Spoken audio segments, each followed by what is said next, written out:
Good day, everyone. Well, we've got the market averages that are in the midst of a correction, seen more so on the NASDAQ, which is about a little over 4% off its peak.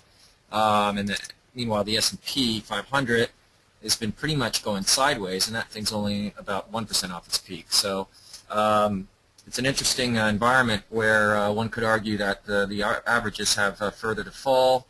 When they correct in the past, they could fall just a couple percent, but they often will fall 4, 5, 6%. In which case, we could have some rough sledding ahead if you're on the long side of things. The S&P is noticeably stronger than the NASDAQ composite, partly due to the financials. XLF is the Spider Financial ETF, and that has been showing quite an amount of resilience in this pullback. It also, prior to the pullback, was showing signs of strength. It's interesting because banks don't like yield curves that start to flatten. And right now, while the yield curve while the Fed has indicated that they're not going to be tapering unnecessarily, the tapering process has started, and so the rates should start to rise, and they'll probably have a formal rate hike sometime next year. And markets tend to look forward 6 to 9 months, so one could argue that you've got, on the one hand, the situation where rising rates will flatten the yield curve, and that's bad for banks, but perhaps that process is still outside of the 6 to 9 month window. And in the meanwhile, the indication that the Fed is confident enough to start raising rates gives the markets some confidence, and that in turn means that the economy, if the market wants to believe this, the economy is turning the corner, which of course is good for stocks. If you look under the hood of the market, however, you see something different. I mean, the Fed can believe what they want to, especially through their own manufacturing of statistics on the economy, but when you look under the hood, it's still pretty ugly, and we're not really seeing strong evidence that the economy is out of the woods at all.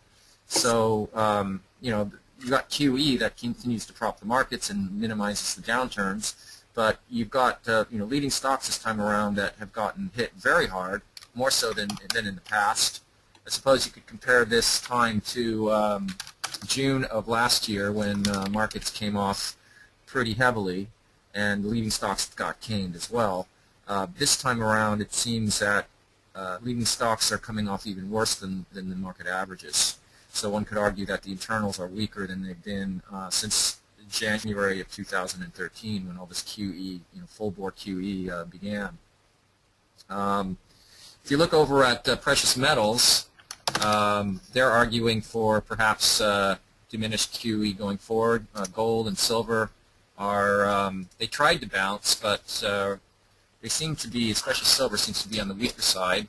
On the other hand, the CRB index does seem like it's holding up very well, and it seems like it has put in a bottom of sorts. So you got different cross currents going on here. If the market believes that QE is going to continue, then that's good for hard assets. It's good for commodities, and the CRB would be indicating that as such. And that means the market doesn't believe that the economy is really turning a corner. On the other hand, the financials are indicating otherwise. They're indicating that things are pretty good. So you get these situations where things are not quite so clear cut. You've got a lot of different cross currents arguing back and forth, and that's why we always come back to the basics of price volume action, of leading stocks and major averages. And right now, the leading stocks have gotten pummeled more so than we've seen in a year and a half. And so of course, watch your stops, but at the same time, for the ones out there that are more swing or day trade oriented, sometimes you can capitalize on bounces, maybe using the 620 method. Gil? Yeah, I think I don't think there's really any strength in the XLF, Dr. K, I have to say, because if you look at here, you try to break out of this deep V-shaped pattern, and so you come out on the XLF, and then you drop right back into it, and that's around when the market's rolling over and topping. Then you rally to new highs. This big update was on last Thursday, when the Fed announced that 29 out of 30 banks had passed stress tests. That was a one-day wonder. Next day, the thing reverses, and it's coming back down. It's falling back into its prior base. It's holding just, pretty much on top of it. But one thing I would watch for here is a breakdown in the financials, and if that occurs, then I think you got a lot of trouble in the market. But I think you have a lot of trouble in the market, anyways. Nasdaq coming down through the 50-day. That was a big bust on Wednesday, and then you come down again. You kind of come into this area. You got some congestion down around these lows, so it gets a logical bounce. Plus, everybody's bearish. IBD says marketing correction now. I thought it was very curious that they stayed on market under pressure when you've got leading stocks just getting slaughtered. I mean, even FB, Facebook, violating its 50-day moving average. Now it's trying to rally, but that's not much of a rally. And you've got a number of stocks doing that. So I'm on the short hunt this morning. I mean, overnight I was long Tesla and LinkedIn, and I got lucky gap up. But I've seen this one before. When it starts to get pretty obvious on the downside, I've been making a bunch of money short. And then all of a sudden, IBD figures out that we're in a downtrend. I got to give you credit, though, Dr. K, on the MDM. It didn't shift to a sell signal yesterday, which and it went to neutral signal about 1-2% off the peak. So that's not too bad. Yeah, there's a lot of cross currents in this market, and so when that starts to happen and the volatility starts to hike, that means your risk levels are higher, and it's better just to go to the sidelines. You can always redeploy later on, and if you look at any of these ETF averages, nothing's looking particularly sanguine. Is the problem. So it's on a relative basis of what's looking the best, and I think part of it is if you look at the Dow, there is a sort of a flight to quality going on because that I guess those are the bellwethers of slow, sad moving stocks. The old guard, and perhaps that's going on also with the XLF, but none of this stuff looks is looking particularly healthy. No. I mean, if you look at the Russell, obviously the NASDAQ and the smaller caps have been the areas of weakness in the market, and the Russell bouncing down bouncing up into the 50-day, it's getting some resistance here. Now, the one thing I notice is in the past when we've come up, 5, 6, 7% on the indexes, and that's usually a low when everybody gets bearish. At the same time, though, I'll see a number of stocks setting up long, looking like they're long trades, having made a low and then trying to form some sort of a sideways move along, say, the 10-day or even the 20-day or sometimes even the 50-day. But they've generally been holding up. In this case, you have everything that's been getting stuffed, really, and now you're getting these lame bounces back up into potential resistance. So LinkedIn, yesterday I thought this is a pretty decisive undercut of this low, so it might rally. So I turned around and went long just for a short trade, and now it's back at the 10-day moving average. Probably this is where you could try starting to short it. I'm doing that actually up here, and I think this might be where you run into resistance. Could go a little higher. It depends on how far this rally carries. But I think all you're seeing are these really wimpy, in some cases non-existent bounces. I mean, here's Workday, been pummeled, no real bounce there. Here's Data, trying to get a little bounce here. But, in the context of this break, that's pretty ugly. And, okay, you might rally up to 80 maybe, and you can try and play that, I guess. Like I said, I came in long LinkedIn and Tesla, but I bagged those and blew them off. And now looking to go short again on LinkedIn, which I think is a weak stock. And this sort of pattern here, I mean, what you've seen, you've got something like, over 1,000 funds. I got to take a look at this real quick. Look at sponsorship on this thing. You've got over 1,000 funds own 54 million shares of this thing. It's got a float of 103 million, so everybody's in it. And I did a study. This is back in '91 when I was a broker. I used to do studies, and my sales manager used to wonder what the hell I was doing, wasting my time. He used to chide me, "You're doing what? You're studying the market?" It's like, yeah, I mean, the idea of a broker maybe having a little expertise, I guess, is foreign to the whole brokerage industry. Sorry to all you brokers out there, but you guys know that's kind of the reality of the business. I think if they let every broker do research all the time, probably wouldn't sell anything. But in any case, you got over 1,000 funds owning 54 million. The study that I did, that's about, what would you say? Well, percentage-wise, that's about 50%, right, Dr. A little more, 52. But the study I did showed, and this is back in 91, 92, so it might be a little dated, but when you get to like 55% of the float owned by mutual funds and the stock has had a long run, a lot of times that can be a point where they start to exit. And I got to think, LinkedIn is in this rolling head and shoulders. It's really, here's your head. You got a big break here. You actually have two breaks.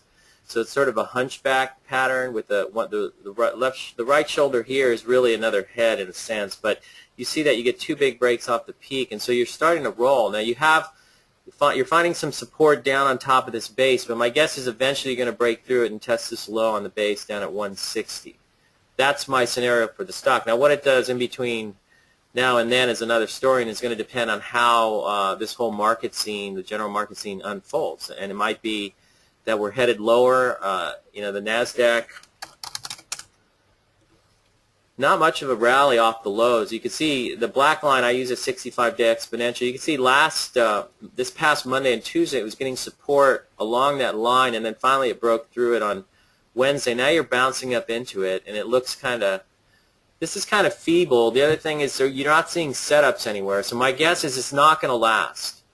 That might be a bold prediction, given how weak it's been already. But I don't think this rally is going to last very long. We'll see how quickly it gives it up. It gives you a good chance to see what kind of resilience the market has. And given that so many leaders have broken down so much, and almost amazingly so, I mean, just going through, the Facebook is one example. That was a big leader. Netflix, another big leader, has just been decimated. And these are big breaks, So now what you're looking at, say, on a Netflix is, does this become, here's the left shoulder here, this is a head. You head down just below the 200-day, the 40-week line here, get everybody bearish on it, and then it finds support at a neckline. Maybe it goes a little further, you get a descending neckline, and then you roll over. So a lot of these patterns could be considered to be in process. And so when I'm starting to see this, especially across the board, you look at Amazon as also sort of a head and shoulders. We already know, the 3D stocks have been doggy, and this thing broke down a couple, 3 weeks ago. Another one I think is ripe to short is this SSYS on any rallies up into the 200-day moving average. But you're seeing a lot of head and shoulders formations, and a lot of them are on the cusp of breakdown. So a lot of times if the market starts to really come off, the first break in these things as they crash through their necklines occurs right off the peak, on the first break off the peak in the market averages. And so that might be what you're seeing here. So, I'm trying to remain flexible here, but it doesn't look very bullish to me. Even if you get a bounce here, I think it turns out to be a short of a bounce. We'll see how it goes. So all I know is I've had a pretty good March, well, really good March actually, and half of that was playing tests on the upside and selling it into the peaks around 260, 250. And then the other half has been being short the market over the last couple of weeks, because a lot of things have broken down. So I'm okay testing things. They might tag me for 3, 4, 5%. That's fine as I test the short side. But this is where I start looking at shorting into the rallies if they come into logical areas of resistance. So with LinkedIn, for example, 10-day moving average, there's a little bit of resistance here. It might get past, but we'll see. Pandora, I think, is another weak one. I think I talked about this last week when it was hanging up here. Now you're getting a head and shoulders breakdown, maybe a neckline, but it looks to me like it might go a little bit lower. So I'm still working this one short.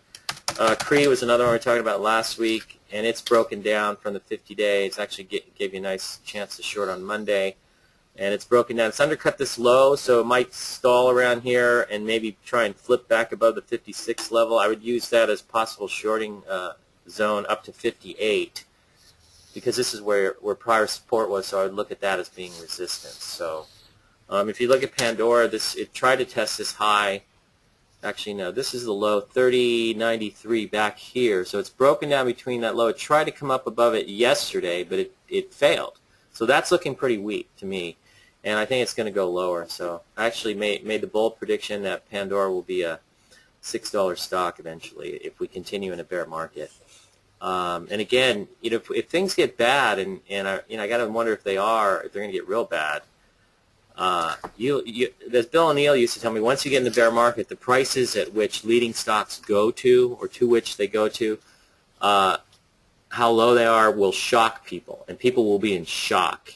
And I got to say, probably a lot of people are shocked at some of the breakdowns already.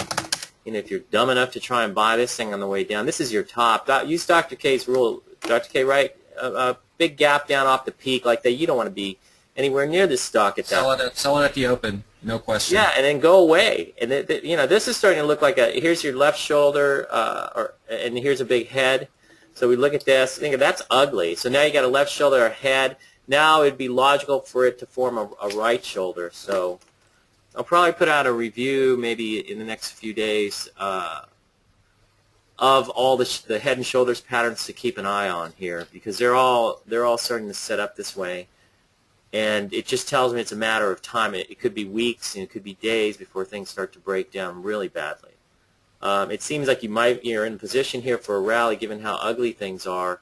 So far it's pretty weak, and it's the typical grinder rally this morning. Get them going, make it look weak a couple of times, and then it turns back around and starts heading higher. So somebody says, Dr. K, somebody asked rather, Dr. K says 620 method.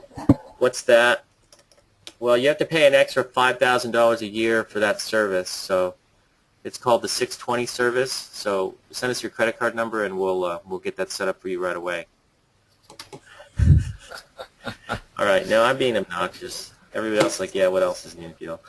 The 620 method is using a 620 chart, basically where you have a moving average on a 5-minute chart, and you got a 20-period exponential and a 6-period exponential. I got this 45 period. I don't know why that's there, but I'm not going to worry about it. Just forget about that. And then down here you have a MACD set up 620 and 10 close. And so what you'll get here down along the lows, you can see these lines. You're using it to generate buy signals when it crosses here this morning on, say, LinkedIn, so you know it was going to rally.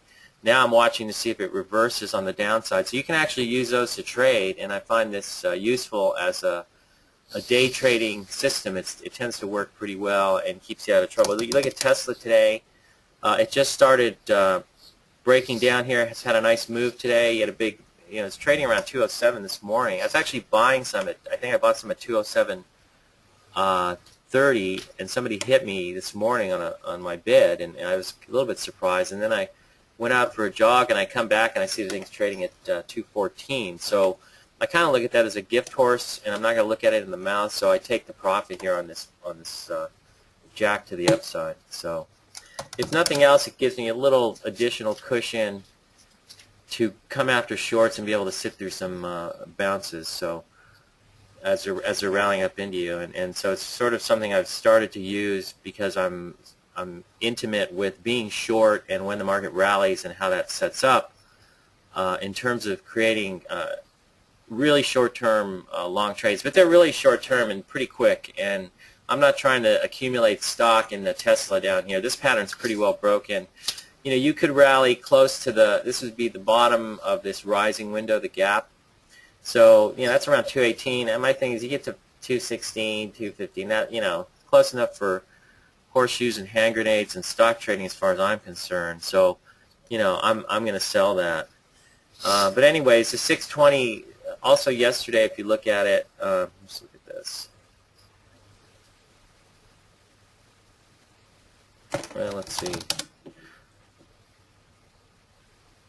You see LinkedIn had a turn here pretty early in the day. And so if you were short it, once it turns, undercuts that 180 level. I'm using it in context with the daily chart because you're seeing it undercut this low, which is 185.03. So you're really swamping to the downside. And then once I see it turn, I'll cover my shorts and sometimes even go long the thing just for a quick trade, nothing really special. But that's what a 620 chart is. And it's not magic. You have to learn how to use it. It's contextual. In other words, what's going on this chart within the context of what's going on this one. And it's not a black-white, yes-no, buy-sell sort of thing. And I know people are always looking for certainty and black boxes that they can use to trade the market without actually having to think about anything, but I'm sorry, it doesn't work that way. Risk is always present. So when you short, another question, when you short into the rally up to a moving average or resistance, you wait for the turn back down, take a position at the resistance, and add if it rolls. Again, you're looking for some sort of somebody to give you a signal that you can somehow rely on. I just short into the rally, and I'll start layering. If I think resistance is around 190, then I'll start hitting it as it comes up, thinking it could skid past and then roll over. and I'll just short into the rally. A lot of times I might use a 620. So for example, here you start to see the MACD is pushing higher. So that's what I call a MACD stretch. So you can put out a little here. It's going a little higher. The MACD is actually negative now as it goes higher, which tells me there's a good chance it's going to roll over today. So we'll see. But I understand it can go to 196.81 to the 20-day. So knowing that, I've kind of got my stops in mind. But I've already made a bunch of money shorting LinkedIn on this break. So I've got a little profit to cushion to help me deal with working back into the short side. Also, I played the long side briefly, and that produced a little bit of profit. That also gives me some cushion. So, is there anything about the 620 method in the educational materials on your site? No.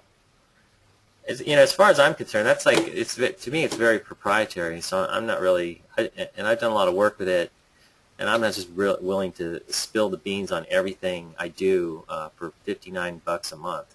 Sorry, I don't mean to insult anybody, but there's a lot of work that goes into it. It's often an in-process thing, right, Dr. K? And it's not such a simple, cut and dry thing. It's got a level of complexity to it that most people aren't really qualified to deal with. Yeah, you got to really figure out like how you want to set the parameters that'll work basically for your type of trading style. I mean, it's very custom designed. Right, and so if I tell someone, oh yeah, you can use this and it's all going to be wonderful, and you can see you got a short signal on Pandora now, it's breaking through 30. You see here how you get the MACD stretch, and so it's shortable into that move this morning, and it rolls back, and now you're getting it clear. The cross over here is a sell signal, but see, I would be shorting it up into this move higher, around anywhere between, I don't know, 30.20 and 30.50, I guess. And shorting it in here as it's starting to roll back after the MACD stretch, as I call it. And now we're coming in, and maybe I'll get more aggressive. We'll see what happens here. But I think the stock's headed lower. And if you use a point and figure chart, you get a 19 price target. Also, interestingly, with LinkedIn, where's LinkedIn? Here we go. If you use a point and figure chart on this break, you're getting a 160 downside price target, and that actually coincides really well with the low of this base, which is amazingly so, 160 as well. So what is that low actually? 160.20. So kind of gets you in that zone. Looks weak.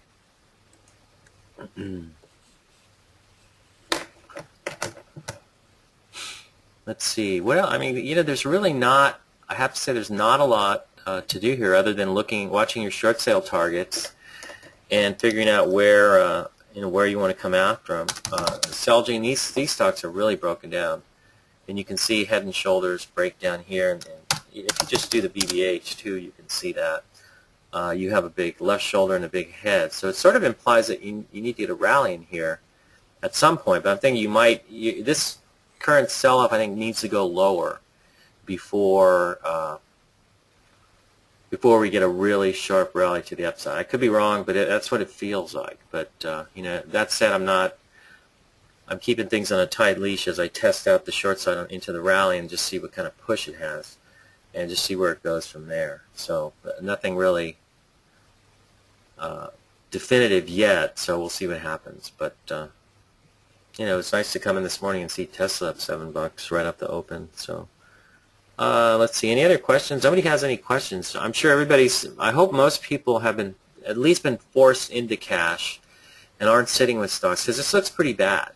And at least on the basis of the way the leaders are acting, you look at the BBH, so that would be, of course, Celgene. We looked at Gilead also last week, a couple weeks ago actually, before it broke. And this is doing the same thing. And, left shoulder head coming down. It's right at the 200-day.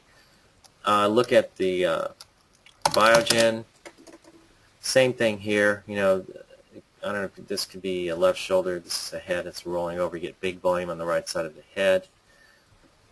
This PCYC just got pummeled. I mean, look at that. And there's a big head now, left shoulders. I guess this would be a left shoulder. This would be your head. And now you're down to an area of support, so maybe you're going to get a bounce in here. I don't know. We'll see what happens, but it looks pretty grim. VRX, someone is asking about. Well, that's another one that's looking like a Head and Shoulders. So, I mean, you'd think these things would get a rally going in here, but This is sort of tentative, and I guess you just have to see how this thing plays out. But my guess is, as the market rallies here, look for areas of resistance to put out shorts, and then set your stop, 2-3% higher. I really don't see like this P is starting to roll over. What are you guys all shorting it now? But the LinkedIn, I gotta think it's going to stop somewhere around here. So, anyways, what in your opinion is the reason why leading stocks lose so much? Beginning of bear market, sharp correction. Dr. K, you want to talk about that? I got to deal with the door real quick here. Can you hang out a second? Yeah, sure. You got, well, first of all, leading stocks are the ones that, by virtue of being leading in price, they're going to be up the most. So they're going to usually be more volatile. They're going to have betas that are going to be, typically 2 to 3 times. In other words, their volatility is going to be 2 to 3 times that of the major indices. So when you get a pullback in the NASDAQ or the S&P, you're going to, not surprisingly, see 2 to 3 times that amount of that leading stocks are pulling back. So there really comes down to risk management when people have their entire portfolio on margin in high beta stocks. They better be ready to deal with any kind of market setbacks because their account value, if you're 200% long the market and you're in 3 beta stocks and the market pulls back 3%, your account would be down not 10% or not 9%, but 18% because you're twice on margin. So things can get rough very quickly. Now, if that's within your risk tolerance levels, great. I mean, it certainly is within mine, and I have no problem being 200% long the market when things are good.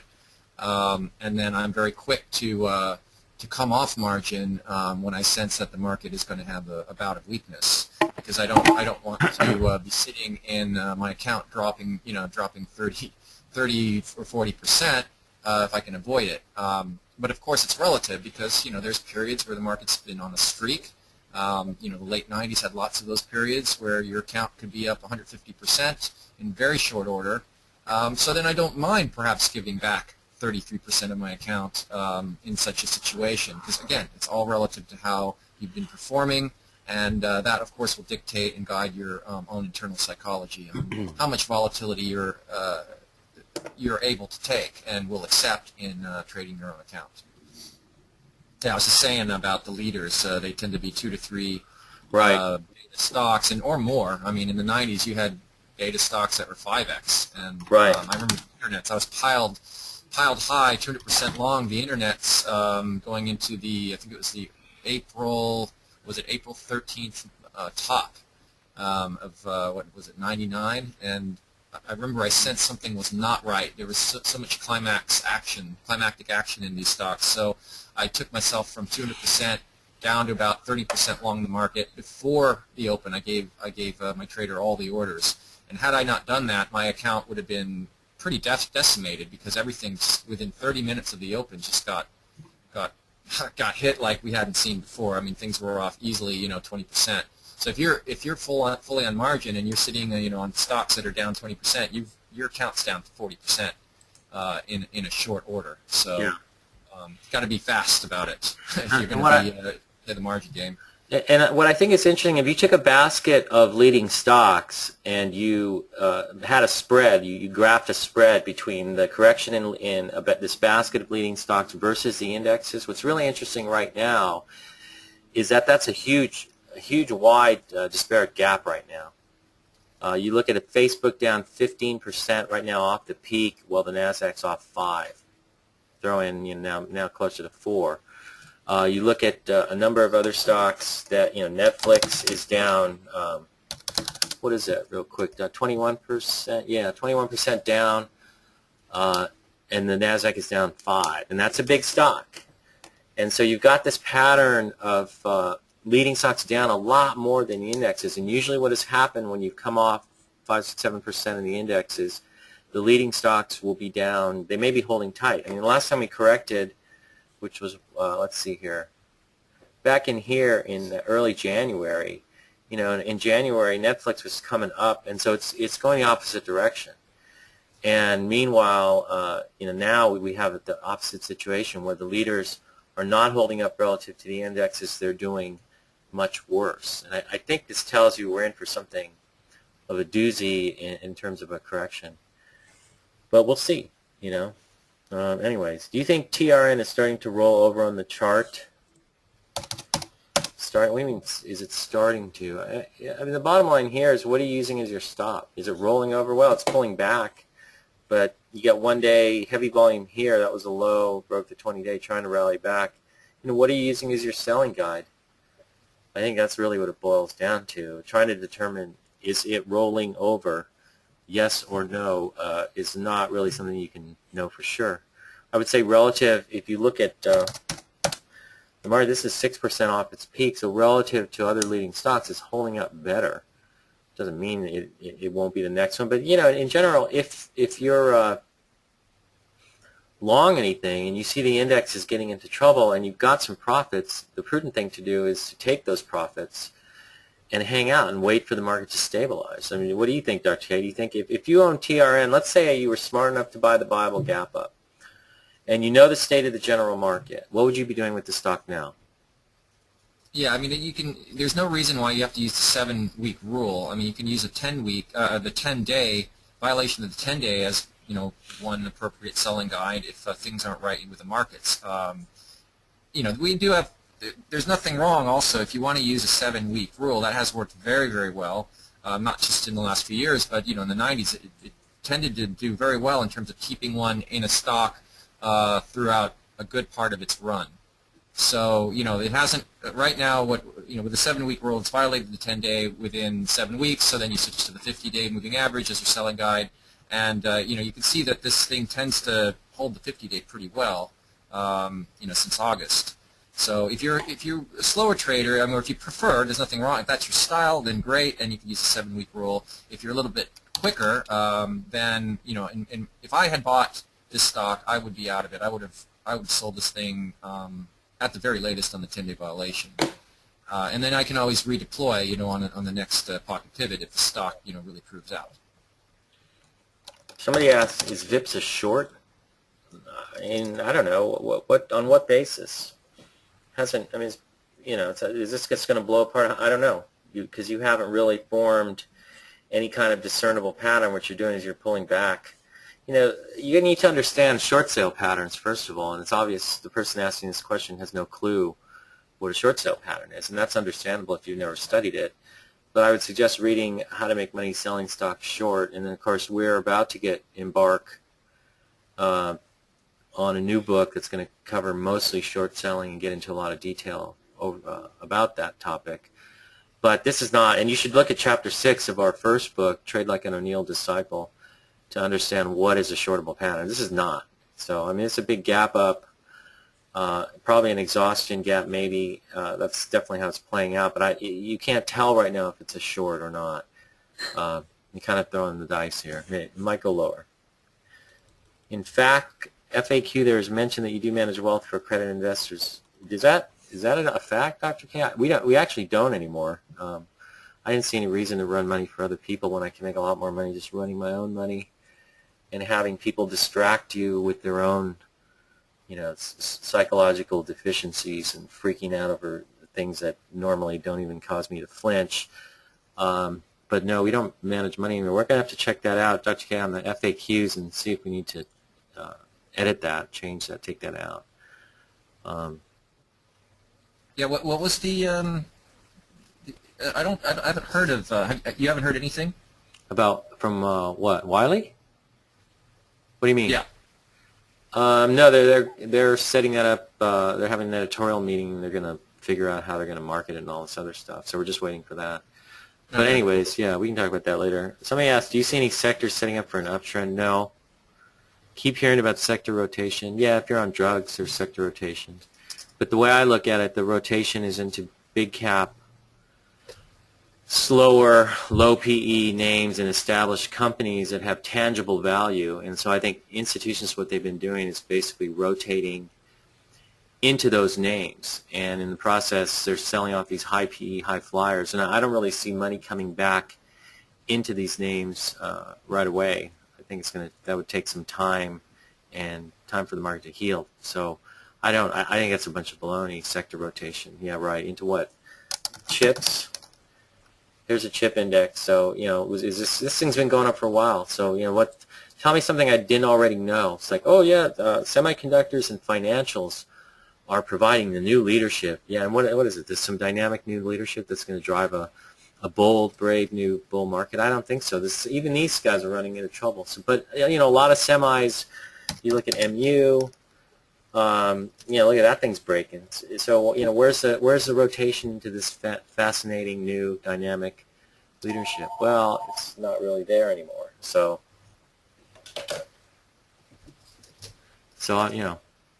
I don't. There's nothing setting up here.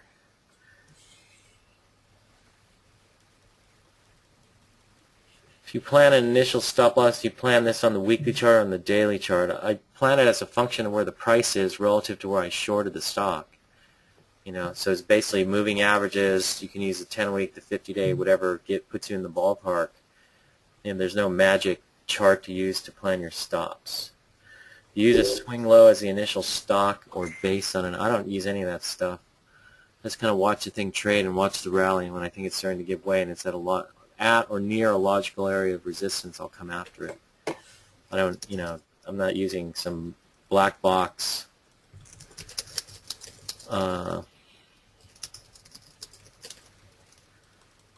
in terms of shorting stocks. So, well, let's see. I mean, when you got to figure out how you're going to set your stops, and it's based on a couple of major factors, which is number one, what's your position size, and number two, where's the stock trading in the context of its overall chart. So, that's really what it boils down to. There's no magic way to create stops. Anyways, yeah, that FAQ, you don't need to worry about it. Just because it exists does not mean that we really do manage money. And, how do you know you really want us to anyways? Personally, I don't think that managing other people's money is my thing, to be quite honest. I made my fortune as a trader, trading my own money and trading Bill O'Neill's firm's money. And that was like my own money, too, because Bill never came in and freaked out on you if you dropped 10%. That's how I made my fortune, so I just think it makes sense to just go back to the way I made my fortune rather than some idea that you're going to perform these wonderful services for other people, and especially, it doesn't really work. Anyway, so even though it may still be in a FAQ, it doesn't mean that that's the case, but we will fix it, so don't need to worry about it. When is your new book on shorting scheduled to be released? I don't know. We got to finish writing it first, you guys. Dr. K, looking at a long-term weekly chart of the XEU, what is that? Euro FCO, let's see if this comes out. Not working. What happened? I don't get anything either.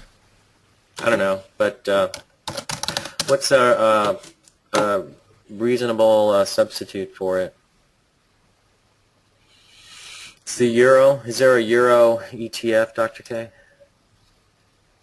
I'm sure there is. Let's see.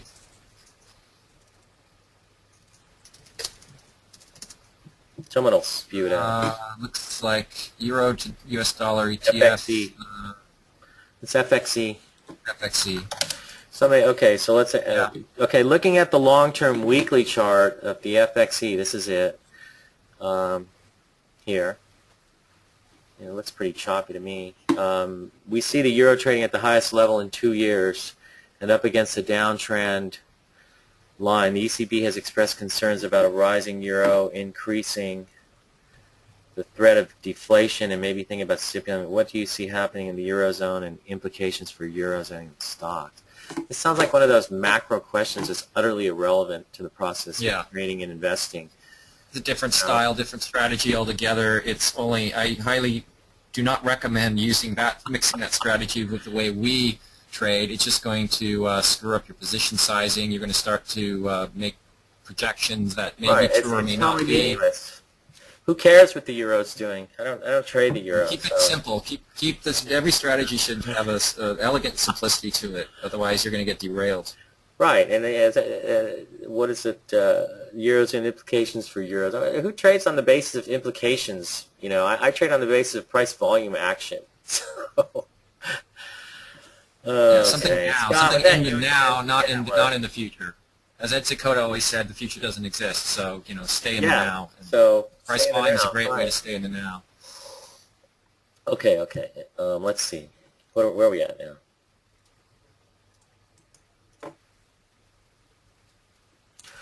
I don't know. The FXC to me looks like it's failing on a breakout attempt here. So the implications, that's teeter-totter analysis, as I call it. If one thing is going to go up, what's on the other side that's going to go down, and vice versa? It's teeter-totter analysis, which is utterly useless rather. Oh, let's see. Does Apple coming off on the 50-20 day and could only look interesting here? I don't know. Does it look interesting? I'm not going to buy anything in this market, so it doesn't look interesting. So, you can imagine, I guess, if there are some pocket pivots, or there's a pocket pivot right here, so if you want to buy the stock and you think it's going magically higher, then I guess you can. It's getting a lot of play lately because they're talking to Comcast about offering streaming movies, and Netflix is getting chopped up as Apple talks about that, and Amazon talks about offering free movies and blah blah blah blah blah. And so if Apple on a technical basis, I don't know, it's got some overhead to go through. I don't really care much for it. So 50-day moving average is back in a downtrend. So to me it looks kind of funky, and I'm not really interested. So nothing really interesting there. Okay. And if I did say it was interesting, what would that mean? That you should run out and mortgage your house and put it all into Apple? Doesn't strike me as interesting here at all. It might even turn into a short if it breaks a 50-day. Let's see. Gil, in early February you called the bottom, early due to the action of the leader. I believe you were looking at several leaders in positions to pocket pivot. Is that correct? Yes, it is. And is that what you will be looking for as the market corrects? I'll be looking for some sort of constructive action in leading stocks. And this, if you're looking at Facebook, that's not constructive. But back when the market was correcting in January, it was trying to hang in there, and it gapped out in the middle of a correction, and it turned before the market did. So that was constructive. And that was really the pattern you were seeing. You saw Netflix coming out, in January. You saw Tesla coming out in January. Tesla's actually having a pocket pivot here, and it's moving higher as the market was correcting in January. So you don't see that now. You see the opposite. So that is what I'll be looking for. But right now, because I don't see that, it's cautionary to me. So what is tight price action, and where do you look for it? Well, you have to listen very carefully. But if you put your ear up against your quote screen, you can actually hear it squeaking. That's how you know it's really tight price action. So. I mean, what is tight price action? Tight price action is when things, tighten up. Let me give you an example of something. Whoops. Look at, see how the range, the daily range, becomes very narrow here. After you see a stock swing around, the range gets pretty narrow and it tightens up. So that usually is a good sign for a stock. If it's at an uptrend, it consolidates using tight action. Look at. We got some newbies in here. That's what we got. So, all right, I'll try not to be so hard on everybody. But, look here. You can see when Tesla was setting up in here, it kind of got a little tight along in here, along the 10-day. This was last year. If it ran up to over 100, everybody wanted to short it. Stock hung out and got very tight. Look at how when it pulls back in here, you have a gap up, but it sort of fails on the gap up, sort of. And then it gets real tight along the 10-day. You can basically see it, where you've seen wide daily spreads, you start to see narrow daily spreads. And the same thing with the weekly chart.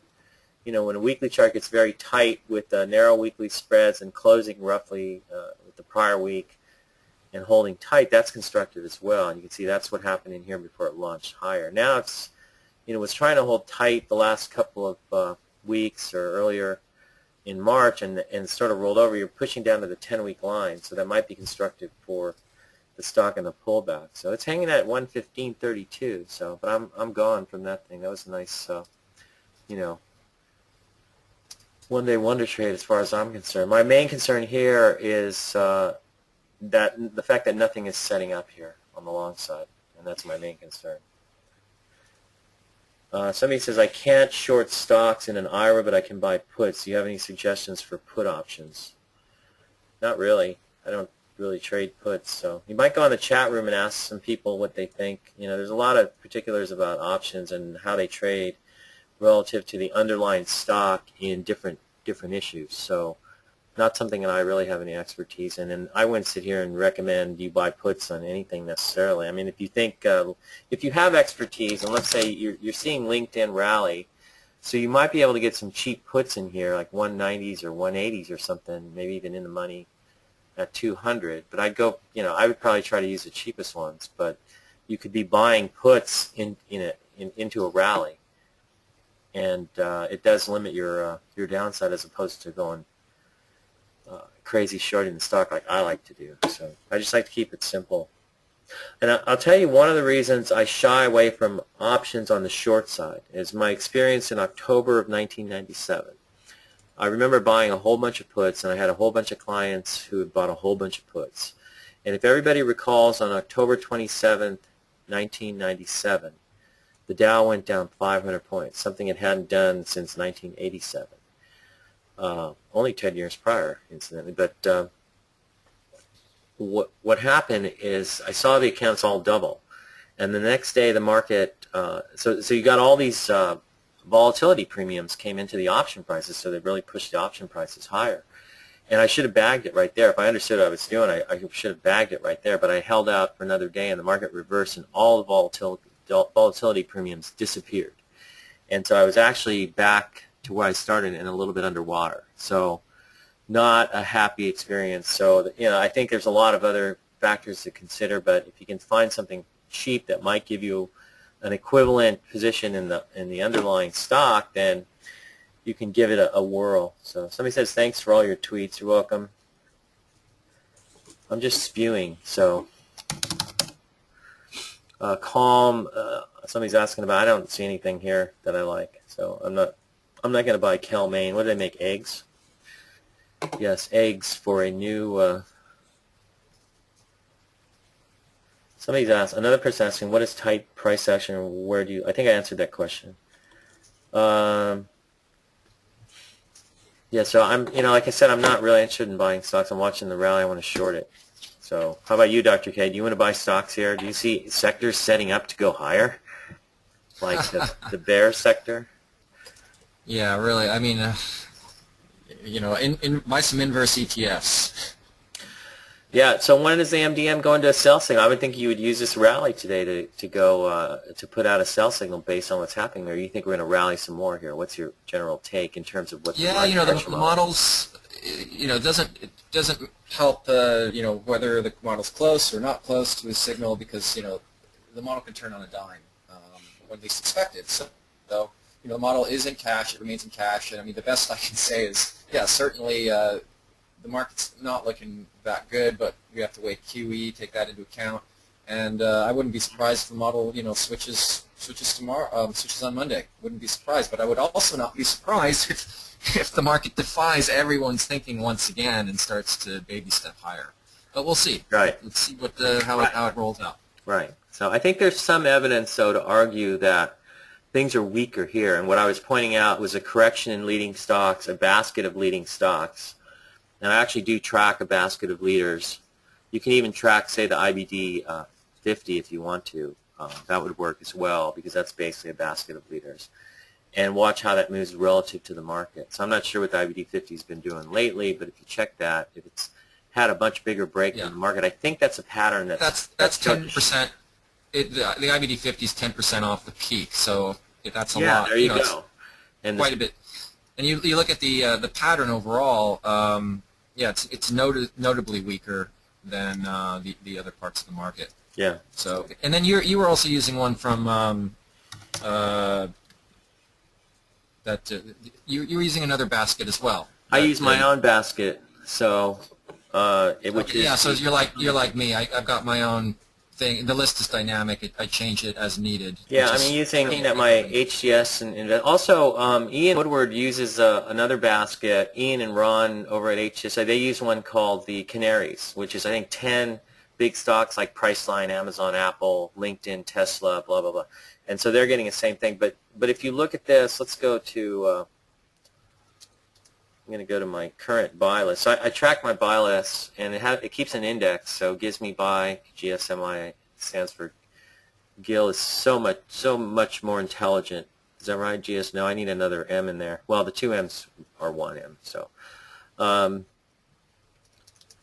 but gives me Gil stock market ideas as of 3/4/20. So I'm looking at that index, that list from then. I actually keep different lists and I date them, and so I can actually go back in time and look at what my other, like what was last year's list looking like, and how did those stocks do in terms of performance. So I can do studies. A good comparison is to look at what the market did last June, 2013. That was a pretty heavy pullback, and I remember the leaders got, or it felt like the leaders getting quite slammed, but they're getting hit worse in today's pullback. I mean, in the June of 2013, actually, you could argue that the leaders were holding up relatively well compared to major averages, even though the percentage, by percentage, the IBD 50, for instance, was down more.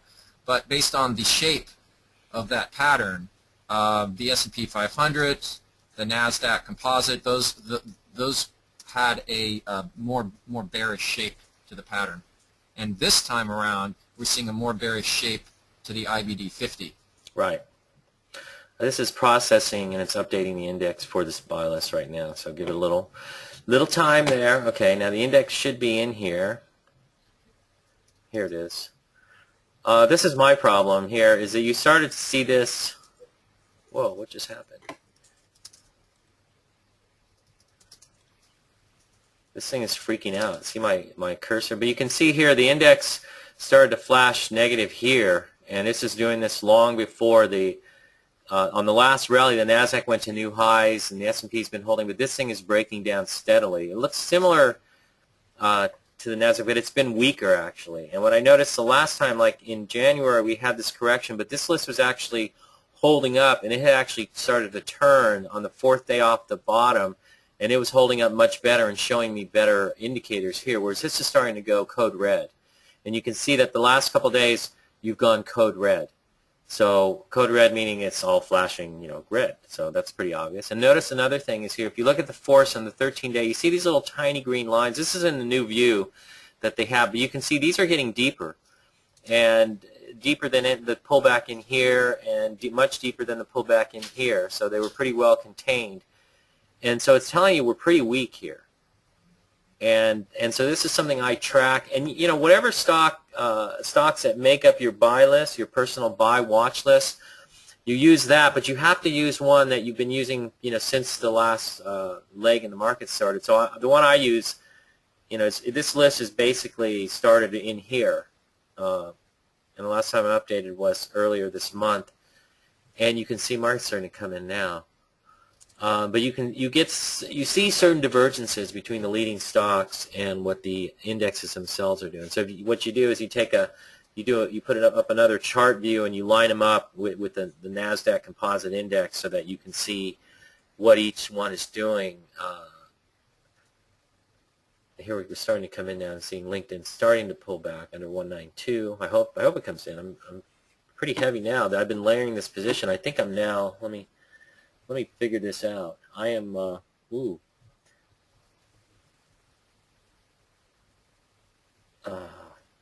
guess I'm about 150% short the stock right now, so it better bust here. But if it doesn't, I'll turn and cover.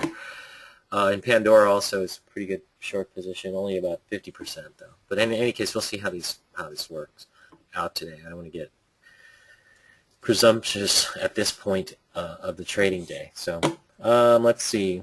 Which moving averages do you use in the daily and weekly chart? I use the 78.682 day dodecahedral moving average. It's a very sophisticated moving average, but it gives you perfect signals every time. So I'm joking. Most people know that. But moving averages, simple ones that we use, 10-day simple. 20-day, I use a 20-day exponential, 50-day simple, 150-day, and the 65-day exponentials, and then a 200-day simple. What do you use, Dr. K? I keep it super simple, 50 and the 200. That's it. See, Dr. K even simpler. Simple moving averages for simple minds. That's what I say. Or those who wish to keep things very simple. And for actually, some as people, they say, they always say. that the guys with all the degrees make the worst traders, the doctors, the lawyers, the PhDs, and I think there's a lot of truth to that, because you can let those degrees get the best of your ego and make you think that you know the market better than you do. Yeah. Anyways, Andre, I don't mean to give you too bad of a time, but that's we got to be a little bit jocular on a Friday afternoon, or Friday morning, actually. Friday afternoon for you in London there, Dr. K, and Friday afternoon for our subscribers on the East Coast. So basically, it's a lunchtime lull right now. Anyways, some other comments. Oh, I am going to be presenting, I believe, on Sunday for the HGS Investor Conference. Some people, I'll see some of you there. That'll be great. Looking forward to it. I'm thinking about having dinner on Sunday evening with everybody. Depends, who's going to be buying the martinis for me. In any case, somebody says, let's hope we do not enter a period of value investing in vogue and the true growth stocks become less tradable. Then we have to go for 1 to 2 points on our moves. Well, if there's a rotation out of growth stocks, then I think that might become favorable in terms of shorting the things. So, so it's not that bad. And the market is what the market is. It'll have its phases. I can remember, I'm trying to remember when this was, but I remember, owning Lockheed in 2001, and was that more of a value stock? I don't know what it was, but it was a big cap, slower name, but it had a nice move. So you never know. Don't assume anything. If there are things to buy and they go up, then that's all you need. So do you use any other indicator like RSI, MACD, or any other? No, not on the daily charts. So I use these indicators. Bongo weekly, Bongo daily, Kahuna's up and down, Force 13-day exponential moving average of Force, and the 2-day exponential moving average of Force. I find them useful. That's what I use. So, but nothing else that I could tell you. Looking at some of these things, I'm watching. Let's take a look at the 620s. We're coming to the end of the hour. Let's see. Let's go here. I'm going to shut this down. And here's my 5-minute chart. Well, looking at the P, we can see now that it's continuing lower. It seems to be finding support here along the 29, just under the 2980 level, but that doesn't seem to coincide with any other support zone. So I think it's still going to head lower. Daily chart looks like you're just a little bear flag. It looks like it wants to go to the 200-day moving average. So I'm sort of using that as my downside target. LinkedIn is just starting to roll, so it comes right into and you can see how I use this. So hopefully this is a good example you guys can kind of learn from. So on the daily chart, I'm essentially looking at this. This is a nice, clean, clear cut of these. These were not. So you try to bump out of them, but nothing really happened. You had some resistance at 190. So once you clear it very nicely, and it looks really ugly, and you're undercutting, so now I figure, okay, this thing's going to turn on a rally. I use the chart to tell me when to get the hell out of Dodge, and you start getting, here's your break yesterday morning, and then you turn out of here. This is telling me to get the hell out of Dodge, cover your short, and actually I went long here at about 185. You have a nice move today. Now I'm looking at it on here. Okay, I figure where are your first levels of resistance? Well, 190 up to 193 and change, where the 10-day is. That's what I would be looking at initially. Notice all the moving averages are lower. The 50-day is crossed below the 200-day. That's a black cross. If you go and read the book, How to Make Money Selling Stocks Short, and you study a lot of the examples in there, there's like a model book of short selling examples, model stocks, I guess you would call them, short sale model stocks. And you'll notice that a lot of these things break apart once the 50-day crosses below the 200-day. So in my view then, that this becomes a warning sign that the stock may be ready to come out of this pattern and finally break to the downside. Okay, so my general view on it is weak. And rallies are shortable until further notice. So I'm looking at the 10-day moving average as potential resistance. So at the same time as it's coming up into there, I'm also watching the 620 chart. And as it comes in, you can see I get a MACD stretch here. So it's telling me it's getting a little bit spent on the upside. So I'll start putting it out. And now as you're rolling, you're starting to see the 6-period line is looking like it's ready to blow through the 20 period. So once it does, so as it's coming in here, now I'm really starting to get a little more aggressive on it, and I may really come after it if it starts to break, but that's going to be pretty heavy. I'm already like 150% on this thing into this bounce around, so just kind of peppering it. as it comes up into this zone once I see the MACD stretch. And so you can see how I'm using this in context with the daily chart. If it blows through here and it stops me out, which I'm running a pretty tight stop on this today, a couple of percent I think max, and if it blows me out, then I'll come back after it later. So where can we read about 620? There's nowhere you can read about it, so I just explained it. So you can now view the video and learn and profit thereby. How's that? Anyway, it's 10 o'clock, straight up. Sun's out. It's a beautiful day here in Playa del Rey, so I'm actually thinking it might be time to hit a little while. Anyways, Dr. K, you got anything else to add? Any other questions? Any last-minute questions on people's minds? So, to summarize, negative on the market. The breakdown in leading stocks relative to the indexes is probably a sign of further weakness to come. What kind of a reflex rally you get from here now that everybody's figured out the market's in trouble, and the need to sell becomes pretty obvious when leading stocks have done what Facebook and Netflix have done. A reflex rally is possible, and I took a shot yesterday. Went long a couple of things, LinkedIn and Tesla.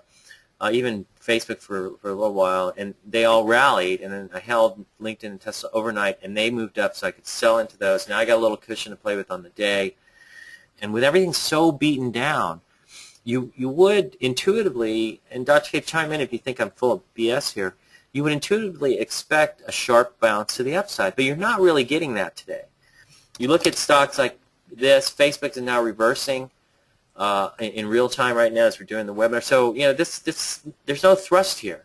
So it tells me I think we're going to roll over, and maybe if we got some big hairy reversal today, that'd be great. But the market. But it also speaks to the leading stocks are lagging. And that's a problem. They're doing worse than they were in prior pullbacks, and the most notable one being in June of 2013. They're worse off now than they were then, relative to the major averages, so that the internals are weak. We're in a very weak situation, so you would think, therefore, that there's more downside ahead. Yeah, and I don't think you want to be long anything. If you've been sitting with some of these stocks as they've just been getting pummeled, either you got a big profit cushion on them, or you're just too slow and you're not reacting fast enough. And you can sense when things are coming under pressure. But we'll see how this market closes today. I think that it's weak, and we'll just see how this plays out. But I'm guessing you got a reaction rally today. We'll see how it closes. It could continue into Monday because you are going into the end of the quarter. I don't know what that means in terms of window dressing. In some cases, the money managers want to show that they own the better performing stocks, and they want to show that they don't own so much of the weaker performing stocks. So you might look at, say, I would think a LinkedIn would get sold off into the end of the month. So that's a weak stock. I would think that a FAY probably would get sold off, and you got a 2-day bounce. What is that? That's nothing compared to this breakdown. That's nothing, and that just shows you how weak this is. So we'll just see how it plays out, and just stay tuned on the alerts as they come through, and we'll talk to you guys later on. So long, everyone.